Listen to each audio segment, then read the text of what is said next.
Hello sa'yo at salamat sa pag-share mo nitong mga material. Alam mo, habang binabasa ko to, parang, wow, binigyan ako ng isang malaking teologikong palaisipan. Isang malalim na palaisipan talaga. Oo, isang tanong na nasa puso mismo ng pananampalataya. Na parang simpleng tanong, pero grabe pala yung lalim ng sagot. At ang sentro ng lahat ng ito, yung muling pagkabuhay. Ang muling pagkakabuhay ng ikalawang persona. Eksakto. At ang tanong na nilalatag ng mga source mo ay ito. Ano ba talaga ang pinatunayan nito? Na siya ang bugtong na anak, yung manlilikha? O na siya ang panganay na anak, yung kabilang sa mga nilikha? Dalawang pananaw na parang magkasalungat. 'Di ba? Pruweba ba to ng pagka-Diyos niya? O pruweba ng pagiging perpekto niyang nilalang? At para tulungan tayong himayin tong napakagandang puzzle, kasama natin ang ating expert. Salamat. At tama ka, ito'y isang palaisipan na matagal ng pinag-iisipan. Bago tayo lumusong sa dalawang panig ng argumento, kailangan muna nating maglatag ng pundasyon. Sige, foundation muna. Kailangan nating intindihin yung dalawang napakahalagang termino. Una, yung titulong bugtong na anak, o sa Griego, monogenes. Monogenes, okay? Pag ito yung ginagamit, ang tinutukoy ay yung kalikasan niya bilang Diyos na manlilika, kaisa ng Ama, walang pinagmulan. Siya lang nag-iisa. Okay, so monogenes, yung pagiging only, yung unique. Malinaw yan. Ano naman yung pangalawa? Ang pangalawa ay yung panganay na anak, o prototokos sa Griego. Prototokos. Ito naman yung tumutukoy sa kanya sa estado niya bilang isang nilalang. Ang una, ang pinakamataas, ang huwaran sa lahat ng nilika. At dito na nagsisimula yung tensyon. Oo, doon ako unong nga ito kasi paano siya magiging parehong bugtong na creator at panganay sa mga nilikha? Parang contradicting. Tama. At may isa pa akong napansin sa mga sinulat mo na parang footnote lang pero feeling ko super importante. Yung konsepto ng sigonggan. Buti napansin mo. Oo, isang mahalagang paalala mula sa mga source. Itong buong usapan na to, nangyayari to sa loob ng pangunawan natin ng kalawakan at panahon. Space-time. Space-time o sigunggan sa orihinal na wika. Sinasabi dito na bilang mga nilalang, nakakulong tayo sa linyar na pag-iisip. May una, may kasunod, may dati, may hinaharap. Gets. Yung konsepto ng kawalang hanggan, kung saan ang Diyos umiiral, lampas yun sa kaya nating unawain. Teka, crucial yang. So parang sinasabi ng source na okay, bago tayo magsimula, aminin na natin na may limitasyon tong discussion natin. Oo, parang ganun. Parang tayong sumusubok magpinta ng 3D object sa 2D na papel. May mga bagay na hindi natin lubusang mailalarawan. Okay, game.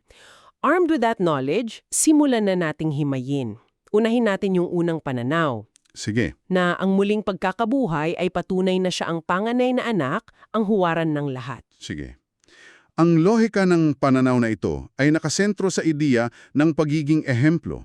Sinasabi rito, para maging tunay na huwaran, kailangan niyang magtagumpay laban sa kasalanan at kamatayan bilang isang nilalang. Bilang nilalang, hindi bilang Diyos. Tama. Kasi kung ginamit niya yung pagka-Diyos niya, parang divine cheat code, di ba?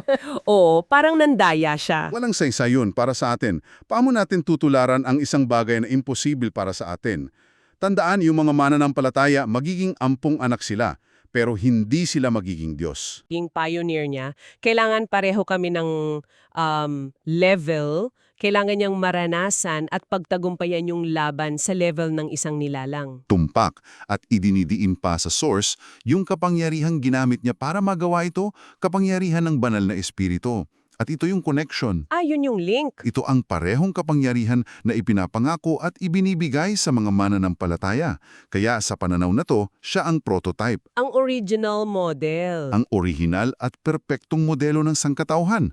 Parang ipinakita niya, heto, kaya ninyong maging ganito. Posible to. Yung tagumpay niya bilang nilalang ang nagbibigay pag-asa sa lahat. Sandali, may tanong ako dyan. Kung nagtagumpay siya bilang nilalang, gamit yung kapangyarihan ng banal na espiritu na available din sa atin, hindi ba parang binubuksan nun yung posibilidad na theoretical kahit sinong tao na may sapat na pananampalataya ay pwedeng maging perpekto, parang posibleng magkaroon ng ibang tagapagligtas? Napakagandang tanong niyan. Yan mismo yung tensyon. Pero ayon sa pananaw na ito, ang sagot ay hindi. Bakit hindi?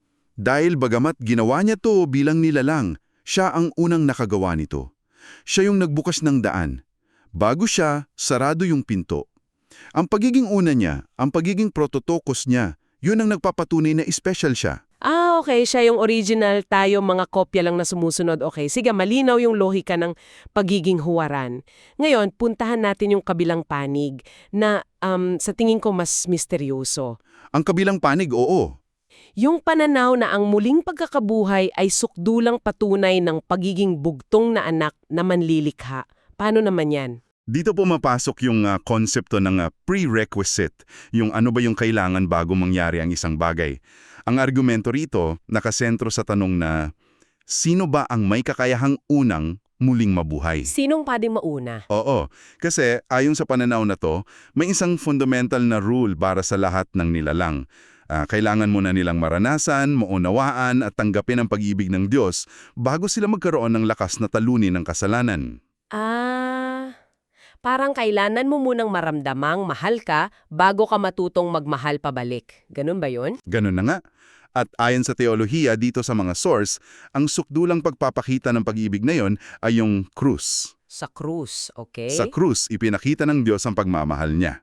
Ngayon, heto yung logic puzzle. Sige. Paano nagawang talunin ng ikalawang persona ang kasalanan at kamatayan, isang tagumpay na kailangan ng pagtanggap sa pag-ibig ng Diyos, gayong siya ay muling nabuhay bago pa man magets na sa nilika ang mensahe ng krus? Oo nga, no?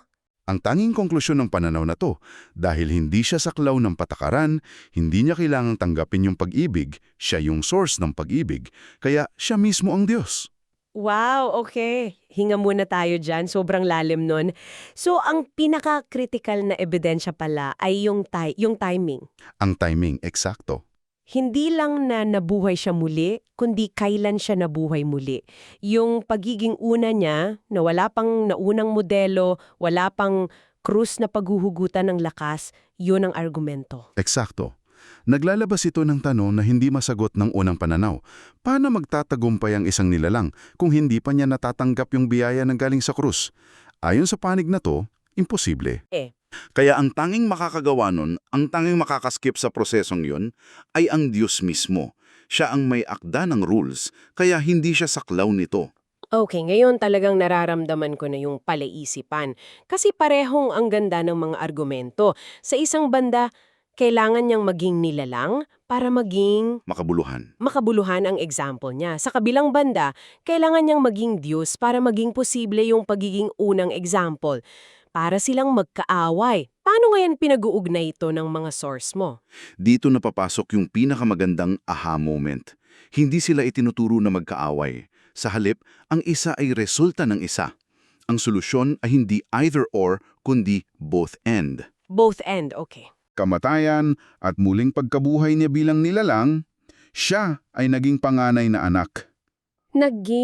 So, hindi siya nagsimula bilang panganay? Nakuha niya yung titulong yun? Oo. Ito ay isang titulong nakuha dahil sa relasyon. Isipin mo, paano ka magiging panganay kung wala kang mga nakababatang kapatid? Oo nga. Yung muling pagkabuhay niya ang nagbukas ng daan para marami ang maging ampong anak ng Diyos. At sa pagkakaroon niya ng mga nakababatang kapatid, siya na dating bugtong na anak ay naging panganay na anak din. Wow! Yan ang hindi ko inasahan. So, hindi pala ito pagpila. Yung analogy na pumasok sa isip ko kanina parang mas buo na ngayon. Sige, ano yon? Yung prinsipe na kaisa-isang anak ng hari. Siya ang monogenes. Pero bumaba siya. Naging ordinaryong sundalo at siya yung unang nanalo sa isang laban na kayang tularan ng iba. Dahil doon, kinilala siya bilang panganay, prototokos, ng bagong hukbo ng mga bayani. Napakagandang paghahalintulad. Yan mismo yung dinamika. May isang sipi doon na nagsasabi, dahil ang mga nilalang ay nagiging mga anak ng Diyos, ang bugtong na anak ay nagiging panganay na anak. Ang galing! Ang pagka-Diyos niya ang nagbigay daan para maging huwaran siya. Tama. Ang kanyang pagkamonogenes ang nagbigay daan para siya ay maging prototokos. Sige, palalimin pa natin. Kung ganun ang framework, pag-usapan natin yung paano. Ano yung eksaktong papel ng krus at ng banal na espiritu sa mekanismo ng lahat ng to? Okay.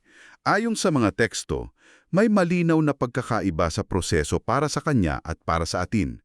Para sa mga nilalang, may sequence. Okay, ano yung steps? Una, yung krus, yun yung sukdulang pagpapakita ng pag-ibig ng Diyos.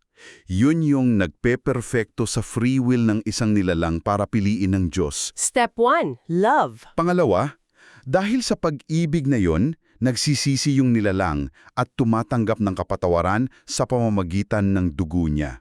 So, forgiveness. Step 2, forgiveness. Pangatlo, pagkatapos ng kapatawaran, tinatanggap nila yung banal na espiritu bilang kapangyarihan, power. At pang-apat, gamit yung kapangyarihan yon, nagkakaroon sila ng kakayahang magtagumpay laban sa kasalanan, victory. Okay, so 4 na hagbang. Pag-ibig, tawad, kapangyarihan, tagumpay. Paano naman sa kanya? Sa kanya, iba. Bilang Diyos, hindi niya kailangan ng kapatawaran para mapasa kanya ang banal na espiritu. Ang espiritu nasa kanya na as part of His divine nature. So na-skip niya yung unong 2 steps. Oo. Diretso siya sa paggamit ng kapangyarihan ng espiritu para ma-achieve yung tagumpay. At dito ngayon nagtatagpo ang lahat. Yung pagkakaiba sa proseso, yung nagpapatunay sa 2 titulo niya. Pinapakita nito na huwaran siya bilang panganay kasi ginamit niya yung espiritu na gagamitin din natin. Tama. At kasabay nun, pinapakita nito yung pagka-Diyos niya bilang bugtong na anak dahil hindi niya kinailangan yung proseso ng kapatawaran na kailangan ng lahat. Doon nag-uugnay yung 2 argumento. Tumpak na tumpak, yan ang puso ng sintesis. Ang muling pagkabuhay niya ay isang pangyayari na may 2 mukha. Isa na nakaharap sa Diyos na nagpapatunay ng kalikasan niya at isa na nakaharap sa sangkatauhan na nagbibigay ng huwaran. Teka, babalikan ko lang saglit yung sinabi mo sa simula tungkol sa sigonggan o space-time. Sige. Kasi ngayon parang mas may kahulugan na.